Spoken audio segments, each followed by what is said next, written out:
Bonjour à toutes et à tous. Alors mon nom est Saturnin Punier et il y a 5 jours, Nicolas m'a proposé de venir parler aux banques. Je lui ai dit aucun problème et je suis là aujourd'hui pour vous parler de moi.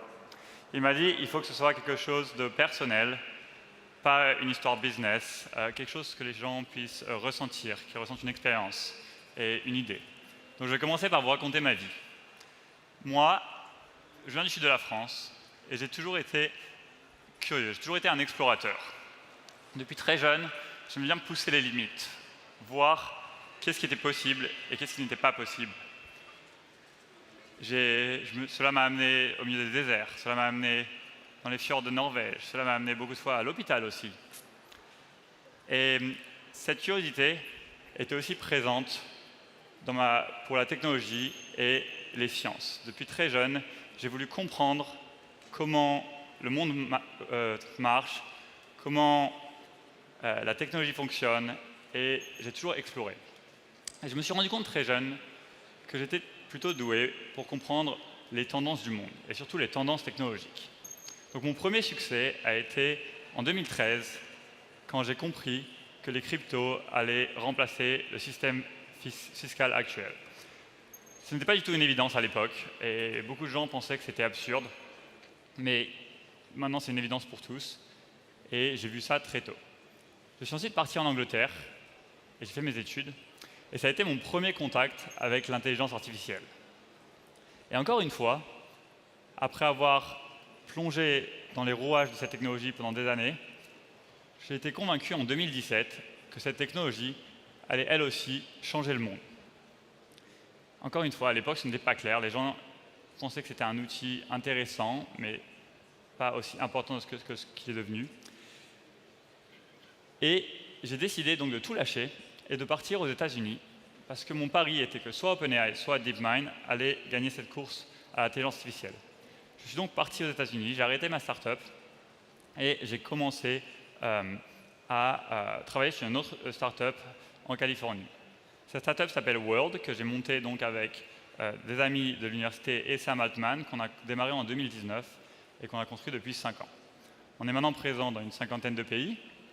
On a déployé à plusieurs dizaines de millions de personnes et notre but est de créer une infrastructure pour l'intelligence artificielle et un système d'identité qui pourrait fonctionner à grande échelle une fois que l'intelligence artificielle est meilleure que les humains. Donc, vous vous demandez peut-être pourquoi est-ce que je vous raconte ma vie. Dans un premier temps, parce que Nicolas m'a dit « tu fais comme chez toi sur scène » et donc je vous raconte ce que je veux. Mais dans un deuxième temps, ma vie a une continuité progressive qui mène à la vérité que je veux vous apporter. Encore une fois, je vois une dissonance entre ce que le monde perçoit et la trajectoire du monde que je vois. Je pense qu'au niveau technologique, nous sommes à un point unique de l'histoire de l'humanité. Beaucoup de gens voient l'IA comme une technologie, comme un outil qui devrait être intégré dans l'économie, dans les sociétés, dans la culture, dans le militaire, mais seulement un outil, un sujet comme un autre. Mais ce n'est pas le cas. Je pense que nous sommes à un point d'inflexion pour l'histoire de l'humanité. Et ce point d'inflexion peut aller dans 2 directions. Dans un premier temps, si tout se passe bien, nous pourrions voir la plupart des problèmes que nous avons dans le monde résolus. Nous pourrons vivre dans un monde d'abondance, où les options sont illimitées. Et ce monde pourrait être débloqué par l'AI. L'AI qui va continuer de s'améliorer et qui va bientôt surpasser les humains dans tous les domaines. Mais il y a un autre scénario qui est aussi tout autant possible et qui pourrait se réaliser si on ne reste pas lucide. Ce scénario, c'est un écroulement total de la société et de la civilisation comme on la connaît maintenant. Comme on l'a vu beaucoup de fois dans l'histoire, quand les choses cassent, elles cassent lentement, puis d'un coup. Et nous sommes dans cette phase de lentement. Il y a énormément de risques liés à l'AI. Beaucoup qui sont mal compris par le monde, mal compris par la France. J'ai travaillé très proche de tous les gros labs de technologie, OpenAI, Anthropic, je les connais très bien. Et les discours qu'ils ont en interne ne sont pas les mêmes que les discours qui sont donnés en public. Ils sont très inquiets de ce que cette technologie pourrait développer.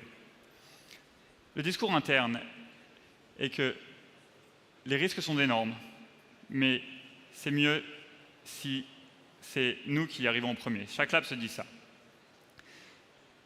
Mais ils croient tous qu'il y a un risque énorme avec cette technologie, mais que c'est trop compliqué de communiquer ça au public.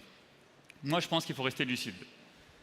Il ne faut pas voir cela comme un outil, comme un autre moyen d'augmenter le PIB. Nous sommes à un point unique dans l'histoire de l'humanité. Nous sommes en train d'ouvrir la boîte de Pandore, et cette boîte ne va pas prendre 50 ans à s'ouvrir. Elle va prendre beaucoup moins de temps. Nous sommes sur le point de plonger dans l'inconnu. Et nous sommes en train de plonger sans la moindre attention à ce que nous sommes en train de faire. C'est une course aveugle. Je suis extrêmement optimiste sur ce qui peut se passer. Je pense qu'on pourrait facilement rendre cette transition la meilleure transition que l'humanité a vue. Mais je pense qu'il y a un risque énorme associé avec ça. Et je pense qu'il faut rester très pragmatique.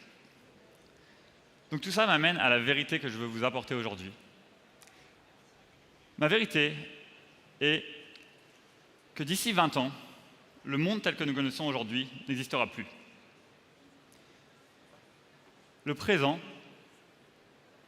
dans 20 ans, sera méconnaissable. Les choses vont tellement changer, dû à l'intelligence artificielle, qu'on arrivera dans un monde totalement différent, qui pourrait être idyllique ou un écroulement total du monde. Cette transition va être extrêmement périlleuse. Et cette transition va demander énormément d'attention et une coordination de l'humanité pour s'assurer qu'elle se passe bien. Je pense que l'humanité a la possibilité de réussir, mais qu'il faut qu'on travaille tous ensemble à créer un monde prospère pour le développement de l'AI. Merci beaucoup.